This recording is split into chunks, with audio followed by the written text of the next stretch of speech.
Municipal corporation ભરતી કૌભાંડમાં પણ સૌથી મોટા સમાચાર આવ્યા છે, જેમાં સત્તા પક્ષ અને અધિકારીઓ આમને સામને આવી ગયા। મેયર પ્રતિભા જૈને કમિશનરને પત્ર લખવો પડ્યો। અધિકારીઓ સામે કાર્યવાહીની મેયરે માંગ કરી છે। પુલકિત સતવારાની ઉપરના અધિકારી પણ જવાબદાર છે। ઉપરી અધિકારીઓએ ક્રોસ ચેકિંગ જ ન કર્યું અને ભરતીમાં કૌભાંડ કર્યું।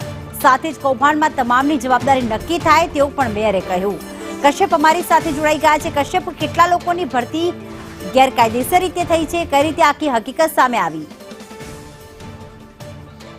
જી કશ્યપ।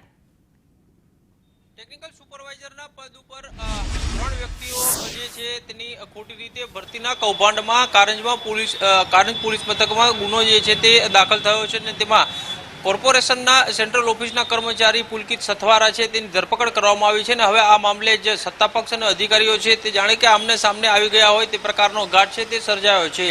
મેયર પ્રતિભા જૈન છે તેને પત્ર લખવાની ફરજ પડી છે। કમિશનરને પત્ર લખીને તેમના દ્વારા માંગ કરવામાં આવી છે કે આ કૌભાંડમાં નહીં માત્ર પુલકિત પરંતુ તેની ઉપરની કેડરના જે અધિકારીઓ છે તેની પણ આમાં સંડોવણી હોવાનું જણાય આવે છે, કારણ કે તેમના દ્વારા ક્રોસ ચેકિંગ છે તે નથી કરવામાં આવ્યું ને તેના કારણે જ આ પુલકિત છે તેને આ કૌભાંડ છે તે આચર્યું હતું, જેથી હવે તેની ઉપરની કેડરના જે અધિકારીઓ છે તેની સામે પણ ખાતાકીય તપાસ કરવામાં આવે। જે તે અધિકારીઓ છે તેની જવાબદારી આ કૌભાંડમાં નક્કી કરવામાં આવે, તેની સામે ખાતાકીય તપાસ કરી અને જે કોઈ કસૂરવાર હોય તેની સામે પગલાં ભરવા માટે થઈ અને માંગ છે તે કરવામાં આવી છે।